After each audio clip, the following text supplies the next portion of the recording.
At 2:37 a.m. on June 13, 2025, a curious silence cloaked the skies above Natanz. It was the kind of stillness that carries a scent, something unknowable, metallic, and foreboding. Then it happened. The silence broke, not with thunder, but with precision. Over 200 Israeli aircraft breached Iranian airspace, descending like shadows upon steel. They called it Operation Rising Lion. According to military analysts, Israel's fleet targeted over 100 critical facilities: nuclear enrichment labs in Natanz and Fordow, underground bunkers near Isfahan, IRGC missile silos, and suspected drone assembly units in Mashhad. Reports would later confirm the death of 78 Iranian personnel, including several senior IRGC commanders and 2 prominent nuclear scientists. Satellite footage, shared by the International Atomic Energy Agency, IAEA, showed scorched earth and collapsed centrifuge halls. Natanz was effectively blinded. Tehran was in shock.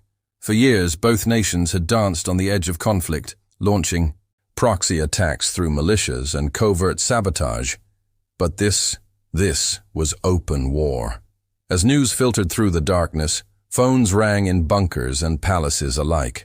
Prime Minister Gilad Zur sat alone in the Israeli war room, eyes fixed on a glowing red map.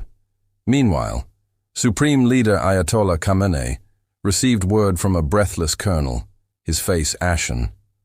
The fuse had been lit. Chapter 2. Tehran didn't hesitate.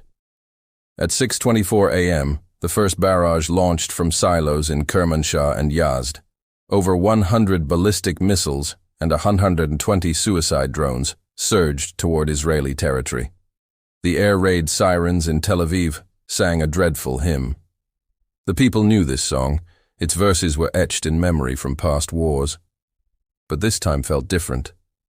This wasn't an isolated skirmish. This was something darker. While the Iron Dome, David's Sling, and Arrow 3 systems intercepted 85% of the projectiles, a handful struck densely populated areas: Ramat Gan, Rishon LeZion, even Tel Aviv's southern district.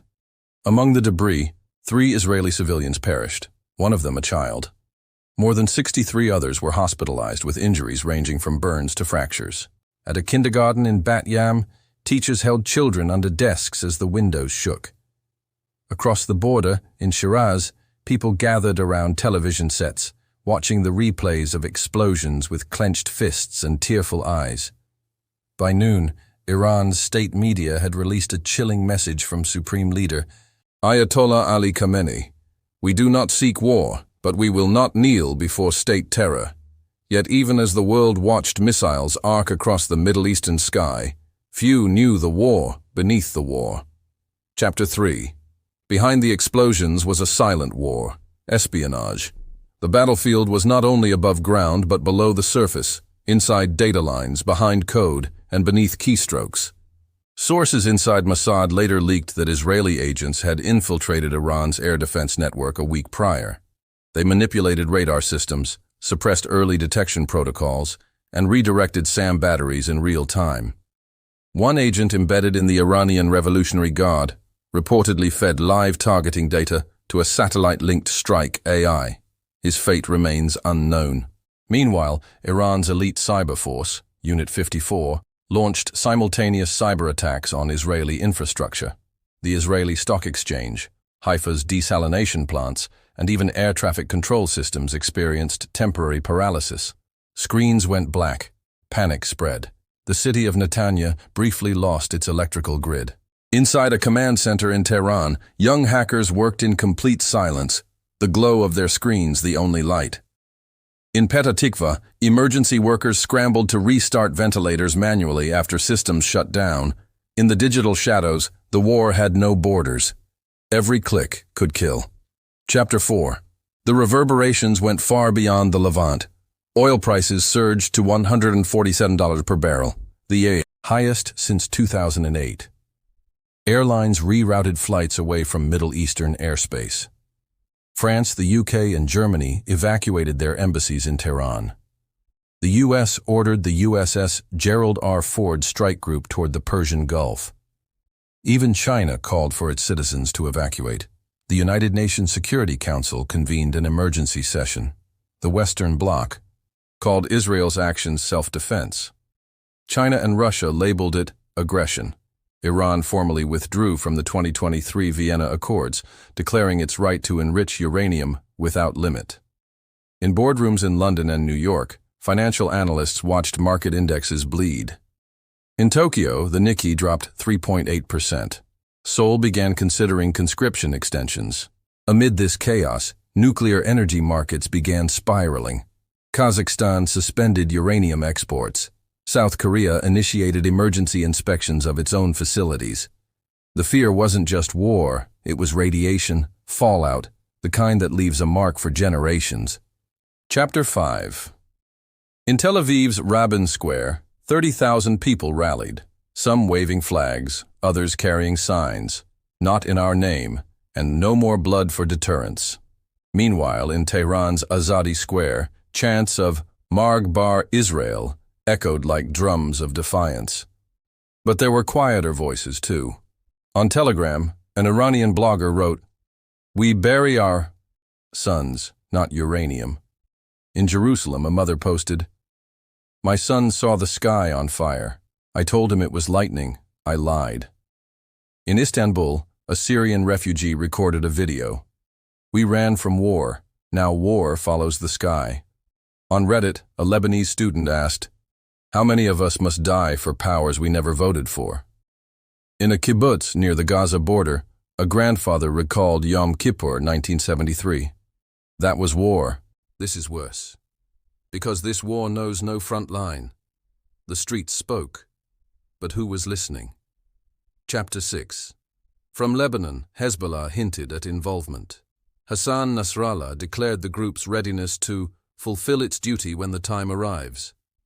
Along the southern Lebanese border, IDF patrols increased tenfold. Residents in Haifa and Nahariya received gas masks and evacuation notices. The Houthis in Yemen launched drones at commercial tankers in the Red Sea. U.S. Navy destroyers intercepted 3. One struck an Indian vessel, causing a minor oil spill. Meanwhile, in Iraq, Iranian-backed militias staged demonstrations outside the American consulate in Basra. In Syria, remnants of the Quds force regrouped with new weaponry airlifted through Deir ez-Zor. The Middle East was becoming one battlefield. Jordan shut down border crossings. Egypt reinforced the Sinai. Even Saudi Arabia, long a behind-the-scenes player, issued a rare statement, urging restraint while mobilizing border patrols. Chapter 7. War planners in Tel Aviv and Tehran used AI to model outcomes. Israel's AI, Lion Mind, predicted 3 scenarios: controlled deterrence, 40%, prolonged escalation, 30%, or regional conflagration, 25%. Iran's system, Altair, assessed Israel's economic capacity to sustain attacks and warned of diplomatic fractures with Egypt and Jordan. Global tech leaders expressed alarm. "We built these models for peace," said Dr. Ilana Weiss of MIT. "Now they're calculating death." Somewhere in Geneva, a UN peace envoy drafted a ceasefire proposal. It remained unsigned, unread, and quickly obsolete. Chapter 8. The Brink analysts now speak of a 4-day window. If Iran launches another wave, or if Israel resumes strikes, Hezbollah may enter. The Houthis are already firing at Red Sea cargo ships. Iraq's militias are mobilizing. Israeli reservists have been called up en masse. The streets of Tel Aviv are emptying. Families are packing go-bags. Pharmacies are selling out of iodine tablets.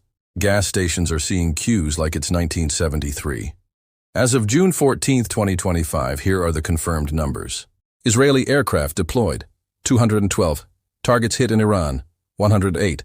Iranian fatalities, 78. Israeli civilians killed, 3. Missiles launched by Iran, 220. Interception success rate, 85%. Oil surge, plus 24.6%. Civilian protests, 12 major demonstrations across 5 countries. Chapter 9. The earth beneath the Middle East trembles not just with bombs, but with ancient tension. Centuries of theology, decades of politics, and years of proxy war culminate in these 48 hours. So we ask you, readers of the world, those watching from afar or those living beneath the falling sky, who is right? Is it Israel, defending itself from an existential threat, striking before it struck? Or is it Iran, resisting what it sees as nuclear apartheid and foreign-imposed dominance? Is either truly right in a war that begins in fear and ends in flame? Let your voice echo through the silence.